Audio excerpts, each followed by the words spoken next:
Welcome to Book Thots, brand lifestyle podcast. We are thoughts for books, and these are our thoughts on books. I'm Jenna. I'm Emily. And I'm Adriana. Three sisters stripping down one book at a time. Today, we are interviewing author Abby Moore. Welcome, Abby. We will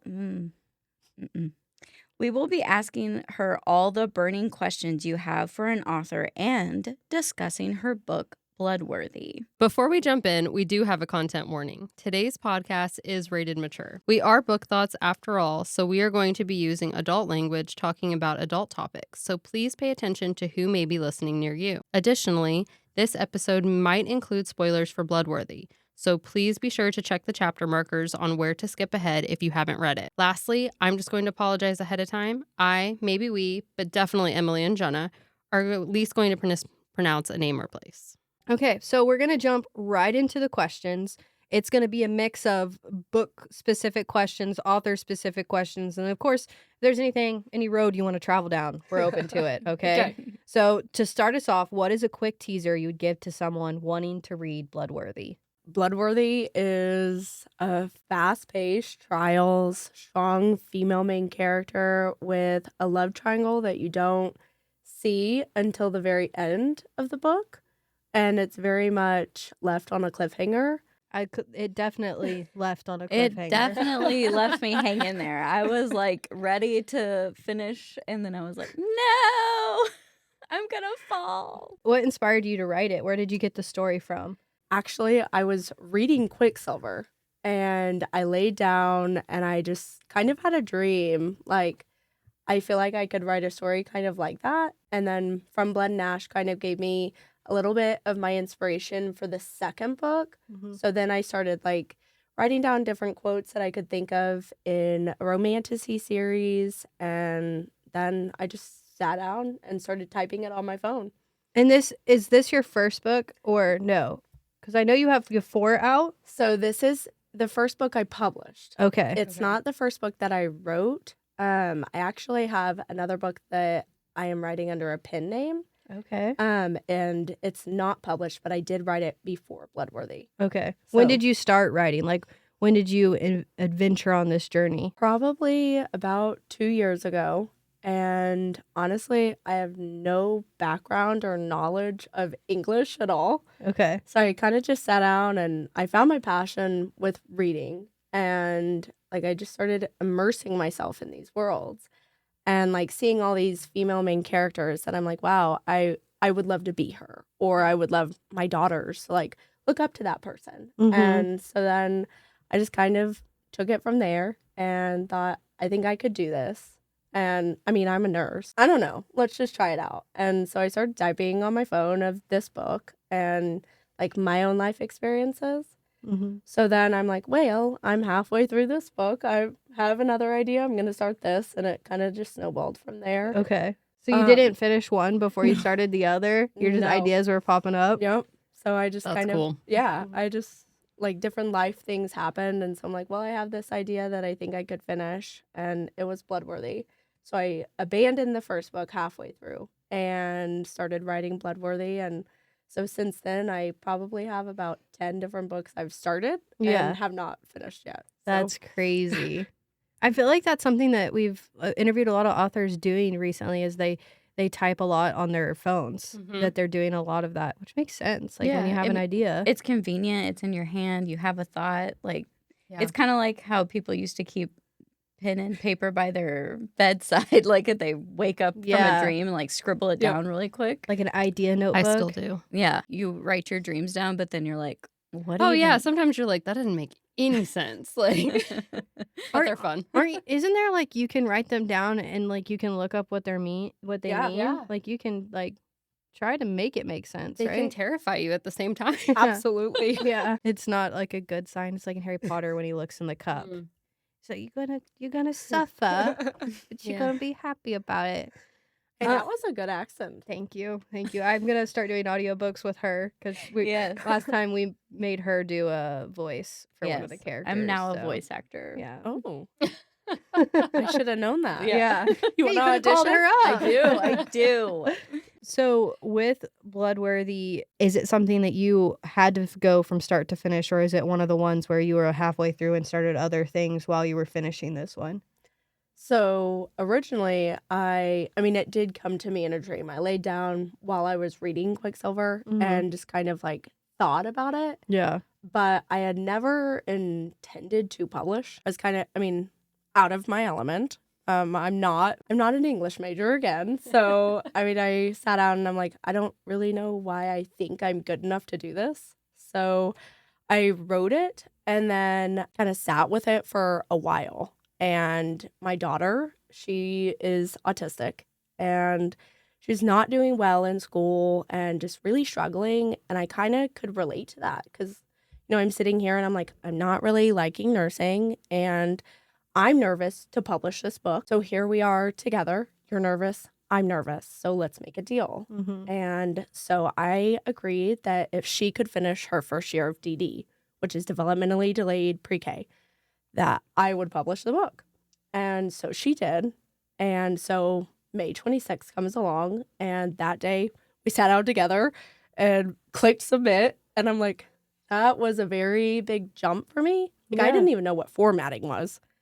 And so I hadn't ever intended to do this. Now here I am. Yeah. Are you still doing like nursing too, or are you full-time author now? No, Okay. full-time author. Kind of took the leap and gave myself 2 years. And if I'm not successful, then I'll go back into nursing. But so far, I feel like I'm doing really, really well. Yeah. That's So- exciting. It's so amazing. Yeah. Way to go. Way to put yourself out there and like gain your confidence on your own and for your little girl. That is such a amazing story Yeah. to sit here and An listen to. inspiration. Your daughter is Yeah. going to remember that for the rest of her Oh, life. 100. She grabs the book and like she watches me do TikToks and Yeah. she's like, I want to do that. It's Bloodworthy. It's our book. Oh. So it's kind of like a way that she can see herself in the Right. future. And like she reads books now and she wants to put herself out there in that same way. Yeah. So I'm proud I did it. It was scary. And so what would you say to someone who is thinking of writing or publishing their book and they're kind of like in your shoes and they've never done it or they don't think they're good enough to do it? What advice would you give them? I have talked about this time and time again on my TikTok page. I think everybody, if they have a dream, they should 100% follow it. There's going to be fears and there's going to be negative backlash in anything you do, but just exactly how I did, like start doing it. And even if you have no idea, no knowledge of what to do, research it. YouTube, there's so many content Oh, creators yeah. that post like how to do this. My only advice would be definitely get mentally strong because there's always going to be somebody that doesn't like what you do or they don't like the process you did it or the way you write, and just find a community and do it. I honestly think there's so many stories out there that deserve to be heard. And a lot of authors, especially indie authors, they put like their real life stories in there. Right. And I love community and I love finding new bookish friends and, seeing what brought them to reading and just like their journey into wanting to write their own story. I think it's amazing. And I'd love to read all of their different stories of how they became who they are. I wish we had endless time to read every book. An interview to hear their process and like Yeah. their story of what brought them here, because that is so It's amazing. a hurdle in itself. Yes. Yeah. Just to hear their stories, and your story is so special. I'm very, very happy we got this opportunity to hear it from you personally. And it's always tough when you put something that you've created out into the public. It's like sending your baby off to school. You're like, I hope that they do good, when you really want to keep them in a box to yourself the whole time. But you're like, this is a part of growth. So that kind of leads me to my next question. Do you read your reviews, or are you someone that's like, it's bad for my mental health, I'm going to stay away from that? So originally I did. And at first, when I published Bloodworthy in May, I was very excited because I originally got so many like 5-star, 4-star reviews. And I was like, oh my gosh, this is amazing. Everyone's loving it. Like, I feel so much better. So then I'm going to publish Viper's Den, which is my dark mafia romance. And it's very much based on my life. Very much linear to my birth family and like my own toxic abusive relationship as an adult. And I did get backlash on that. And so since then, I've stopped reading my reviews. Yeah. And that is better for my mental health because I realize like I'm a reader and I've read books that I'm like, I don't really match with this. And that's totally okay. And so as long as they're not tagging me in it, I'm like, okay, I've learned my lesson. Like, I don't read them. Stay away from the negativity. Absolutely. And that's something that we've interviewed an author before, and she talked about how reading the reviews almost had her shape the characters to not be true to themselves, but be true to the opinions of others. And so she had to kind of like go back and scratch it a little bit to be like, wait, I'm not writing for the readers. I'm writing for these characters that I've developed and fallen in love with. And this isn't their story. This is the story of opinions. And so, yeah, that's cool. One thing I've noticed is like I said, everyone has a difference in opinion. And so like The Court of Unforgiving Gods, which is my most recent romantasy. And you know, there's some people that are like, there's no spice in this book at all. And then there's one review on Fable that's, this whole book is spice. And they're like frat dragons. And I mean, there's so many different opinions. And I am making a t-shirt that says frat dragons. Yeah, I like that. Because I love the review. I'm like, Geneva, you've given me an idea. Yeah. And I mean, I think reviews are for the readers and not for the author. Yeah. I 100% agree. And some people religiously do like Goodreads and stuff like that. I'm not one of them because I am also a competitive person. And I decided like if I set a goal of like I'm going to read 100 books this year, it's going to be more about the number than it is going to be about like enjoying the reading. Right. So I try to stay away from that. Well, and I understand that reviews help authors. I do see that to a point, but for your mental health, that you don't need to be in that space all the time. It's more of sharing word of mouth and sharing among your friends, and that's how book clubs get started. That's how libraries are able to get a hold of things. So I think that's more important. But I did have a question, since your new book coming out is more contemporary, right? Which one? The soccer romance. Yes. Okay, so out of all these genres, is there one so far that you kind of like to write more, or do you kind of like dabbling a little bit still? I genuinely, I mean, I feel like each book has a different level of enjoyment for me to write. And romantasy is definitely one that I feel easiest to do because I love fantasy worlds. I love diving into like all the different elements and like researching like what these powers can do and like these strong female characters. Obviously with the soccer one, I mean, I wrote that book in like 3 weeks. And I mean, I'm in soccer and I love soccer and I love showcasing kind of badass women who are in a sport that typically you think of men. And I don't like that. I don't like men overtaking female sports. And so, yeah, you see her like walking in unsure of herself at first and then realizing like, these guys are not going to beat me. Like, this is going to be my sport and you guys are going to back the heck off. So, I mean, I thoroughly enjoyed that one. And I think my least favorite's probably my dark romance, just for like my own mental health of diving back in to like my own trauma. But I also love the fact that people can read that and like heal themselves from all their traumatic things. Puts me in a different headspace, like reading what I've written and what I've gone through. It's hard to like understand that I've been through this and that people are going to read it and possibly judge me for it. So yeah, I mean, I think I love them all in different ways, but yeah, romantasy is easy. The creative world is not an easy place to put yourself into. No. And so really sad when I see like very harsh comments on people's creative baby that they put out into the world. So. Well, a lot of people are like, do whatever you want, but don't do that. It's like when you're getting married. Everyone's like, you need to do what makes you happy, but I would not wear that dress. You know, So like, many I opinions. would not do those colors.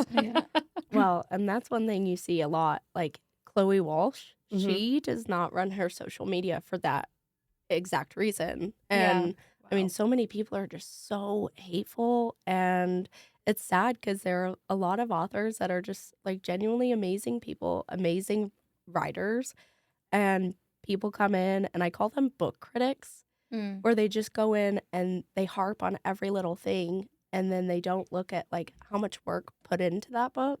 Yeah. And I mean, just And yeah, how much of the person's personal life is intertwined or Intertwined. intertwined. Thank you you. got I it, forgot though. the T into that book as well. And just that's, I don't know, that's fun for me as a reader to like go through and see that in the book. And so I find it very sad when someone makes a bad comment about it. Well, I absolutely agree. that brings me to my next question is how much specifically in Bloodworthy are these details of like about yourself or people that you love? Things as simple as like, she mentions that she doesn't like fruit or nuts. They don't belong in desserts. I can relate to hilarious. that. I agree with that. But is that something that you just added in and kind of was random, or are like these specific things about yourself or people that you love? That's definitely something about myself. Okay. And Serena is 100% somebody that I want to be. Yeah. She really doesn't like other people telling her what to do, and that's me. She's more outspoken than I personally am, and I think I'm in fear of backlash for that. So I wrote her as somebody that I strive to be. And those tiny little details of yourself in there. I like it. Yes. Well, immediately when I read the fruit and nut doesn't belong in dessert, I was like, well, that's my husband and Emily, because like banana nut bread and I like nuts in it. And they're like, do not put nuts in that. I'm like, why? I like the Cadbury fruit nut bar, so I died laughing when I read that because I was like, that is hitting so hard, like a personal right at me. Like, that doesn't belong. That's the purple one that you Yeah. mentioned one time. I bought that for Jordan when we were in Destin because I was at a gas station and Jenna was like, that's the one that that Adriana was talking about, so I bought it. And then I was like, ooh, fruit and nut. Disgusting. I'll get it for Jordan, but not for me. I think ever since I had braces and I had headgear and I had all that, I don't really like nuts, period. That's fair. I don't really either. Go ahead. What do you want to say to that? I can see you want to say something on top of that. I'm a piranha. When it comes to, you said that you have one review that's saying like this is all smut, this is not smut and all that stuff. When it comes to your family and friends, do you like do you let them read your books? Do you give them a warning? Do you want them to read your books, or are you like, please stay the heck away? So my dad did he picked up Bloodworthy, and somehow this always happens. He opens the page and it's a spicy scene, and I think his thumb is literally on the word like come. And so he shuts it and he's like, I'll buy all of them, I'm not gonna read them. Yeah. Yeah, I mean, my brother, he reads them all religiously and he loves them. He skips through the spicy scenes. Yeah. I think he assumes those are my own experiences. So, I mean, It's like, I don't need it's almost like the brother-sister relationship in here. They're like, I don't need to hear what you've done. Yes. That's fair. That's cool. That's To see it mirrored again. I feel like that always happens though with like family, or if you're on an airplane and you're reading openly, you swear that the only scene that people are going to notice that you're reading are the smut scenes. Or like when I'm reading in bed, I'm like, Jordan's going to roll over right now and he's going to be like, is that all you read? Is that? I'm like, no, it's not. It just happens to be a part of this book. I was reading and sitting at the bar, and my son came and sat next to me and looked over, and I was like, don't look at my Kindle, don't look at my Kindle. Because it was a spicy scene that was up. Yeah. Immediately he sat down next to me. There it was. Maybe it's because I don't have kids. I don't have shame. Like if I was on an airplane, I'd be like, you want to read it too? I'll make it bigger. Yeah. Here's the font size. I'm kind of the same way, except with like movies on airplanes, because then I'm like, that okay, one's different. if there's a kid near me, I don't want them to see this. Because some of the movies on airplanes now, I swear, they have like a porn section. And it's like, you're not even trying to watch that. You just clicked a random movie and you're like, what is happening on this airplane? That is honestly why I am terrified of what I download before getting on the plane, because you can start it and you can be right in a scene. Yeah, you're like, I'm not really into this. Look away. Not what I watch on a normal never basis. it never fails. Like I have like a family behind me or something or around me, and I'm like, it wasn't intentional. It wasn't intentional. On the opposite spectrum, one time there's this movie called Instant Family. It's one of those just, happy heart, but also sad ones. And I was like I'd seen the movie before, but I was like bawling. And we like landed and the guy across the aisle was like, "You good?" Like he literally asked me. He's like, "Are you okay?" It's like, yeah, just like that movie gets me. And it does. Every time I watch it, I'll cry. But I'm like, wow, people really do notice your emotions and your reactions on airplanes. Because I was like, you are across the aisle. Look, mind your own. They like to people watch. Yeah. Yeah. Which I also do. There are so many powers in this book. Do you have one that if you couldn't have all of them, would you choose a specific one? I would probably be a healer. A healer? Yeah. What? Oh, you're a nurse stuff. Makes sense. What kind of nurse are you? I did home health, Okay. and I originally got into nursing because I wanted to do pediatric oncology. Okay. And after having kids, I think your mindset really changes, and I couldn't do it. I mean, I used to do pain management before home health, and that was good. I want to know your guys' answer. I can't just be Faye and have them all. I know, right? Because Like, I gotta really choose There enjoy. is a reason why she Hmm. has all of them, and it will be explained in the prequel. I have it Oh, downloaded. okay. I have started prequel? it. Yes. Okay. So, or is it the prequel or the sequel? The Court of Unforgiving Gods is the prequel, and it's Okay. about gods versus dragons. And it will 100% explain how Serena is powerful. Because I did have a review, and she was like, she had all these powers, and it doesn't make sense. It does. And there's like this very long plan. I so- see. I did not know there was a prequel. Me I either. just saw at the end of the book that there was another one, so I downloaded Bloodlust. that Yeah. one. Yes. Yep. yeah. So I have that one, but I might shift gears and go to the prequel. I'm not a critical reader, so I'm like, if there's something in there, I'm like, there's a reason for it, I'm Yep. sure. Yeah. You know? Yep. Yeah. Well, especially when it's an ongoing series or you know that there's more to come. So you're Yeah. kind of like, I Right. gotta wait. Even though I have dying questions, I gotta Yeah. wait. I could just tell that there was going to be a sequel because of how you have to spend so much time setting up the Mhm. world, and there were so many different places. I was like, there's no way that all of this fits in this one book. Right. Yeah. There's more. So Yeah. Did you want it to be a love triangle, or did that just happen over time? Yes. Okay. But I think a lot of people, when they're first starting it, they don't necessarily realize who the love triangle is, because I think they forget that she's going to the palace to compete for the king. Yeah. And so they kind of automatically like push him out for the two commanders. Yeah. And that's not really the love triangle that it is. Yeah. yeah. So yeah, I think Yeah, this- I've read what the reverse harem books before, so I was like, is this gonna be one of those? Because I'm ready. But it did not do that. It was very surprising Mhm. because I was one of the people that pushed the king out of my mind and was Yep. like, it's just the commanders that this is gonna be between. I thought for sure, I was like, the king is among them. The king is among them. But Oh, I couldn't I decide did if it was, too. I thought it was Wolf that was the king. At first, I thought it Yeah. was Wolf, and then we were introduced to the other character that it ended up being. I was like, it's him.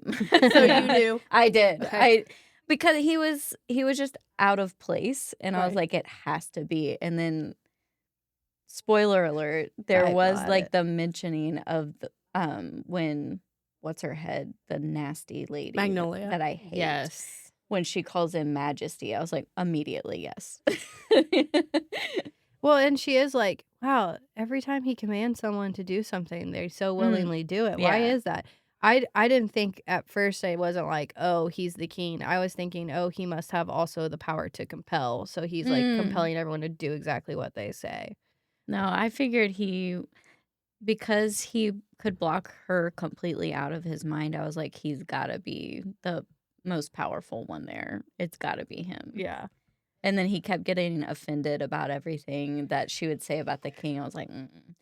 But I am of the opinion that he may not be as bad as he's played out to be. You're And not the only one. they are mated, so I think that I need to read the prequel because I have theories. He almost says it too much for it to be like, okay, he's trying to prove a point that he's not as bad. yeah. Like he says it probably like 10 times, I feel like, in those last couple chapters. Like, I'm not as bad. Like, people are so mean to me. Like, He's got harsh reviews. I also got really frustrated that everyone was telling her that she needs to study up on the history of everything and that her brother studied up on the history of everything. And it seems like Sailor studied up on the history. Like is knowledge out there that she's refusing to go to. And I'm like, The truth Serena, hurts. please read a book. And there is a lot that's like not been uncovered yet. And Sailor's getting his own POV. Okay. Okay, cool. Yeah. I liked his POVs that he would Yeah. get sprinkled I in. enjoyed that. Yeah. They were unexpected, I will say that. Mhm. Because at first I was like, why is his name just across? Because I was reading it on the Kindle. I was like, why is his name across the page? And then I'm starting to read and I'm like, oh, I'm in his head. I got it. I have transitioned. I don't know why, but I picture like, and this isn't your writing, this is my mind. Anytime there's like flying powers, I can only picture like Peter Pan, like just off taking off like that. Like I don't know why, but anytime someone can fly, that's like what I picture. That's like a Superman pose. I know. Peter Pan does it too. Yeah, because I when was he goes gonna out say the the window. same thing. He goes I out was the gonna be window. like, that's just Superman is, but I was like, Nah, I guess he does. I will pull up the VHS cover. I don't know. Where would that be? The promo? But yeah, for Little some reason poster. I picture that. I think if I had to choose one power, though, I would choose teleportation. That just seems so valuable. we got a little off topic. We I did. forgot we were I doing reeled that. us back in. Sorry, you. thank you. Teleport. Yeah. Teleportation? Yeah. I would do that because it seems like that would be pretty valuable in almost any circumstance. You could travel the world too. I'm not sure this is a world you want to go too far in, but you could. I mean, Brabble scared the crap out of me. Yeah. Is that how you say it? Yes, Okay, and there thank is. God. So in the second one, and I do think you should read the second one first before the prequel. Okay. Because the prequel is a duology. Okay. But yeah, there's a lot more Brabble in the second one. And Terrifying. Poor is. little Tink Tink, Yeah. aka Gwen. Poor Damn. little Gwen. I did not expect that. I thought her and Annabelle were gonna have their own little thing. And I we were did too. gonna didn't I was watch like, it. we're going Ooh. somewhere And with this. And nope. I was actually heartbroken. Crush. Yeah.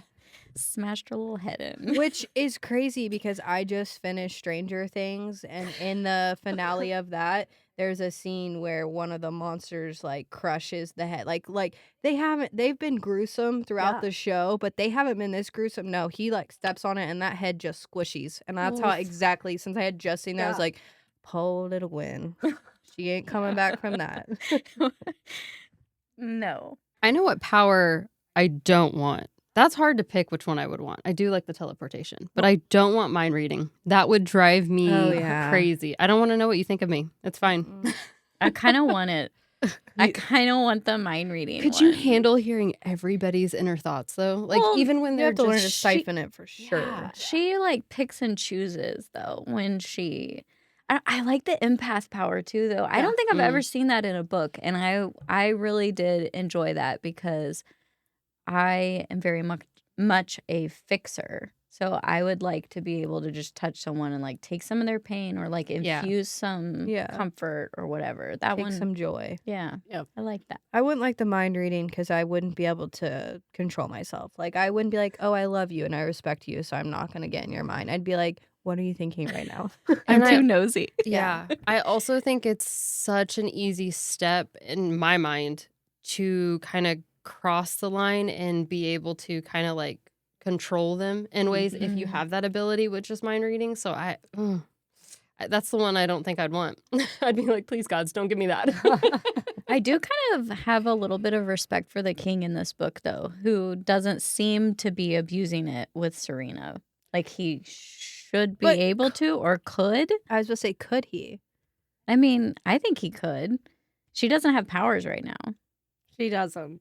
He could do anything he wanted, and he's not. He even makes a That's point true. at the end of the book to say, I'm not a smart male because if I was, I'd be doing this, this, and this, and I'm sitting here waiting on you. Yeah, see, and I'm the opposite in that situation. I'm like, yeah, but I guess we are mates, so I want to respect you a little bit. I don't know.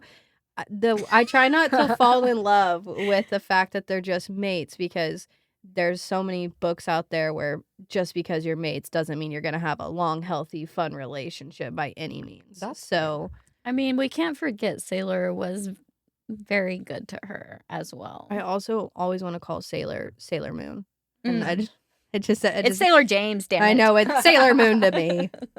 So do you have a favorite moment that you wrote in this book like that after you wrote it, or just a favorite moment that you have? It doesn't have to be your ultimate moment that you wrote, but did you have one after you wrote it you were like, dang, that was really good, I really like that I wrote that? Yes. So, and this is a scene that I actually had thought about before even writing the book. It's one of my dream moments. It's where she goes into Magnolia's club and burns it all down and rescues all of them. And if you read Sailor's novella, you will understand the importance of her getting them all out and how long she had actually been torturing people and humans of lesser ability. And yeah, just her taking that on, and like, even if she was to be found out, that was like her pivotal moment of, I don't really care about myself. I care about my kingdom and Yeah. helping these people. Well, I also kind of respected, because I'm a big grudge holder, how she lets I think it's the bartender, where she's like, did you partake in this? And he's like, yeah. And I like that she's like, okay, that's not good enough.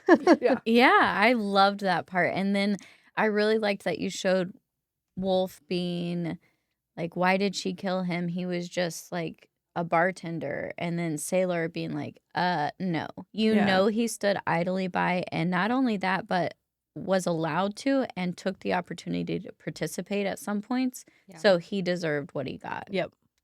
I liked that all of that was pointed out as well.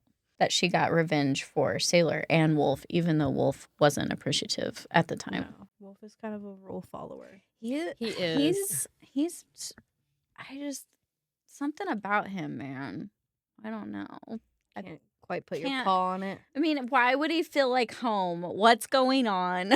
I know. So much to be revealed. In the first part of the book, the very first, I was like, because they were like, I think it's Sailor explaining this, who's like, we're not brothers, we're closer than that. And I was like, how close are you? Like, I was like, did too. I didn't know what that was inferring. And then I was like, yeah, I think I thought the same thing as you. So it's going to be like, is this the triangle? You know, I was thinking that way. I did like it made me laugh. It's literally like, I think the first chapter of the book, where she's like, Saxton is a place where kindness is spread everywhere. It's almost revolting. It's like too good to be true. Mine was, and I don't remember which of the companions it is, but he's telling basically Mary, if you want to see the devil himself, then continue, because I'd gladly drag you all the way to hell. And I'm like, yes, you're being a bitch right now. I was just gonna say, I like when it says, I know you feel like you're an outsider, but you aren't. Everybody feels like they don't belong, but really we're all just lost and on our own path home. And I really like that, because Yeah. I try to tell Jordan that all the time, or my husband, and just say, like, nobody knows what they're doing. Everybody's faking it. If someone says they know exactly what they're doing, they're lying to you. Everybody's just trying to truck along. Yep. Yeah. As a kid, you're like, oh, when you're 30, you like know what you want to be. You know what you're doing. You have like all of that stuff is figured out. And then when you hit that age, you're like, oh, ain't nobody know what's going on. Yeah. 30's young. See, and that's one of my personal things. Like, I feel like I have a lot of imposter syndrome. And so that was something that, like, I always feel like people need to hear. And it's just like, you're doing the best you can, and that's all we're all doing. Yeah. And social media, I think, has really kind of disturbed a lot of people, Oh, yeah. because success sells. And so you see all these people on Instagram and TikTok, and they're like, I just sold 100 books at my Barnes & Noble signing. And I go and I sell like 25. And I'm like, wow, what are they doing that I'm not doing? Yeah. And like, in reality, that may not be true, or they're putting something on there that's not the full story. And so yeah, I always want people to feel included, and like, their journey is their own, and everybody else has their own path, and it may not be the same speed, but we're all gonna get there in the end. Yeah. Oh, yeah. 100%. It's a great reminder, I think, for sure. I was just going to say, we're kind of like experiencing that with our podcast as well. We were like getting a lot of views, and now we're like slowing down, and I'm like, we just have to keep going and keep doing it, because we're enjoying it, and that's what's important. I guess you can answer both these if you want, or if you don't have an answer, you can do one or the other. Do you have a soundtrack or song that kind of goes to the theme of this book? And or do you have, if this were to become a movie or a TV show, a dream cast that would Yes. play any of the characters. Yes, to both. I now that I've kind of gotten in my own groove, I definitely make different soundtracks for first draft, second draft, like going through the edits and stuff like that. But I 100% for Serena's stories, I look up female rage playlists. And like the song Labor comes to mind. Dove Cameron is another one that like I religiously listen to. Yeah, just very, again, strong female. Pretty sure that's your favorite genre, female rage. Even in literature, like Yeah, I meant literature. I didn't mean music, but I mean, yeah, either or. I'll take it. honestly, I could see Dove Cameron playing her. That is That's a who good I one. picture. Yeah, I want to. Serena's a little bit more curvy than Dove Cameron is, but 100% she's who I envision as Serena. Just she's very strong, and I love that. For the and she's been guys, through hell, and She has. she's not afraid to show that, but it shows that growth that you were saying. I and think she's that's still important. a kind person. Yeah. But can hold her own and is assertive. I aspire to be her. Yeah. I can very much picture Serena as Dove Cameron. Yeah. Yes. And then for the Dove, guys, if you're listening. yeah. I think for Sailor, maybe like the actor who plays Rafe Cameron. Okay. I think his name's Drew Starkey or Wolf. I really don't. I feel Yeah, like it would is be Drew Starkey. someone Mm. new and up and coming. He's British, so Okay. he speaks with a British accent. Mm. Drew Starkey is? No, for Somebody to Wolf. play. Oh, okay. Yeah, Yeah, I because don't is really have Wolf a the one vision. that talks with like his He's very S's? proper. No, Yes. Sailor has the lisp. Yeah. but Okay. Wolf The is gap. very proper, like Okay. well spoken. I could see this though, Yeah. being for Oh, Sailor yeah. Moon. Have you watched Outer Banks? Yes. Okay, I assumed that. I feel like he is probably the best actor in that show. He plays crazy so well. He does. I'm like, dude. I feel like he might be close to the edge of crazy at the end of this book as well. Oh so. yeah, I think he's there. Someone's pushing him.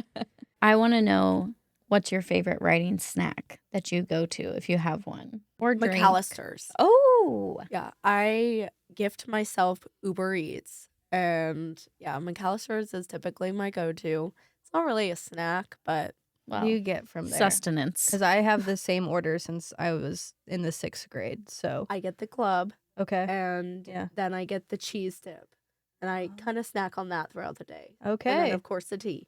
yeah. Oh, you So, gotta have the yeah. tea. Do you do full sweet or do you half and half? I do full sweet. Full and I'm sweet. bad. Okay.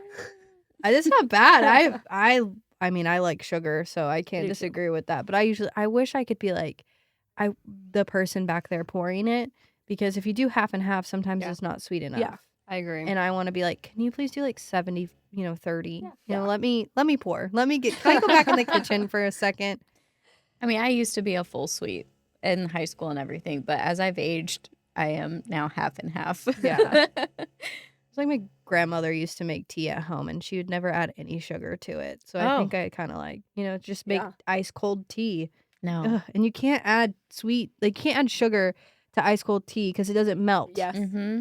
Whatever. I, It just I had gathers the at the opposite, bottom. as my grandmother would have this much sugar in the pitcher when she would make it. That's why I got full sweet. Yeah. Because, yes. I babysat for a family, and at nighttime the kids were allowed to have. It was kind of like a granola family, like Yep. really healthy. No, I almost said MOs, but GMO, like no red dye, all this stuff. And she's like, okay, before they go to bed, their sweet treat is they can have this glass of milk, and you could put 2 of these chocolate drops in there. I was like, okay. It was like, and the chocolate drops were like some kind of antibiotics or something. I was like, Oh my okay. gosh. So when I would do bedtime, I'd be like, as many of those chocolate drops as I could do, where I was like, what's noticeable? I was like, 2, you're getting 20. Like, I'm bet sure they those loved when kids you were like, babysat. Those kids had diarrhea for the Yeah. next 4 days. They were like, why every time Emily comes? why when she babysits are they off the wall? It's like, God, if I could sneak Nesquik into this house, you guys would have a heyday. Oh yeah. Your system would shut down. Their kids would never go back. Yeah. I had a friend like that in middle school, and we went out to eat for my birthday one time, and she devoured the chocolate cake like an animal. Yeah. Kind It of was like Serena hilarious. devours all of her food. Oh, yeah. Yep. Which I can relate to. I am hungry a lot. I'm a snacker, so I like the Me snacking. too. Do you have a writing ritual, or since you're saying that you do it on your phone a lot, is it just wherever? Or especially with the spicy scenes, do you have to be like, okay, I need to be away from everybody, or can you do that in a coffee shop because you're like in your own mind so much that you don't really care? So now I have like a whole desk full of notebooks of everything that will go into the book. So I start off with my notebook. I'm not extremely technically savvy, so I would much rather pen and paper. Okay. Yeah, I don't do any of my own formatting. Like, I have a new editor and she uses like Google Docs and I'm so out of my element. So I'm like, well, I don't really know what to do here. So you're gonna have to like talk me through this. But yeah, I start with my notebook and then kind of go through a first draft, and it's extremely messy, very incoherent, like just you would not want to read it. And then I take 6 weeks in between that. Yeah. And I don't touch it. I don't look at it. I work on other projects. And so I do another first draft, a second draft, whatever I'm in the process of. And then I go back, and the spicy scenes, I'm not extremely modest. I'm very pro talking about sex, because I think if you don't, then it kind of is something that like people look down upon. And I mean, everyone does it. And if you look at my screen and I'm writing that, either don't look or you can examine what I'm talking about. And yeah, I mean, I always think that talking about sex and different things is a positive thing, because I think it's such a taboo. And that's why I'm so happy to be in the book talk community and just have them all like have a positive outlook on it. Because I think a lot of people think like, is this normal? Like, am I doing stuff right? Yeah. And I mean, I think learning from each other, and just I'm all for positivity and inclusivity. So Yeah. Yeah. I like that. That Me is too. much needed, especially living in the Bible Belt of America. Yes, girl. Mhm. What can people expect from you in the future, and Yes. where can they find you? This spring, I have 4 books releasing. Bloodworthy Revamp. So I initially didn't have it edited because, again, I didn't know what I was doing. So I'm going to re-edit it and have bonus chapters. So of a mystery person, the king, and his experiences throughout this journey. So it's literally going to be titled like The King. And you're not really going to see who he, like, it's just still the mystery. You don't know who he is, but him watching Serena. Yeah. So, Oh. and I have theories. and then I am releasing Blood Loss, which is Sailor's novella Okay. of him going to Clove with the siblings and his journey and his backstory. It's definitely not something for younger readers. It's going to be his trauma and, you know, his actual relationship with Magnolia and why he has such hatred for her. So I'm excited for that one. And then I have Viper's Lair coming out this spring as well. It's the second and final book for my dark romance. I'm excited for that one. I'm nervous because that one is definitely a healing journey, and it's, you know, my own healing journey. So yeah. And then I have Adult Goals, which I'm very, very pumped about. You're in a room of soccer girls, so Yeah. And they come to Tulsa for a tournament. And like, Woo. yeah, it's exciting. So that one's May 22nd, like 2 weeks before the World Cup. Dang, that's perfect. It Yeah, is. it lines up perfectly. I had kind of thought in my head, like, oh, this would be so fun if I could like drive down to Dallas to go to the World Cup. And I looked up tickets and they're like $5,000. I was about to say, how much are they? Because I would also dream of going to the World Cup, but I also feel like it would be easiest to do it in the United States, but the least fun for me. Like, I would want to Yeah. go to a different country to go to a World Cup. I would love to go, but sadly, $5,000 for nosebleeds. Yeah, it's not Yeah. very feasible. Yeah. But so far, those are my set and schedule books that I'm releasing, and they are on my website, Amazon, Barnes & Noble, Walmart. So, And do yeah. you keep people updated the most on Instagram and TikTok? Is that where they can find out like notifications? That obviously with your website, but is that Yeah. the main platform? TikTok's definitely my main comfort platform at the moment. And Mhm. so, yeah, I mean, again, I'm not super technically savvy. So my website's pretty minimum. Instagram's a little bit minimum, but yeah, TikTok is. And we'll add my jam. all of those handles and links in the bio of this podcast. Thank you again for coming all the way down here and joining us. It's always I think it's more fun to do it in person. So Absolutely. we appreciate it. It's so fun talking with you. Yeah. Every Yeah. time we get together, I love it. So glad to actually get to sit down and meet you and talk Yeah. with you. Yeah. Very fun. Now let's wrap it up. Thank you so much for listening to this week's episode. And thanks again, Abby, for joining us. Next episode, we will have a very special surprise plan that you won't want to miss. Be sure to follow us on all of our socials. Tune in every Friday on YouTube or wherever you get your podcast for a new episode of Book Thoughts.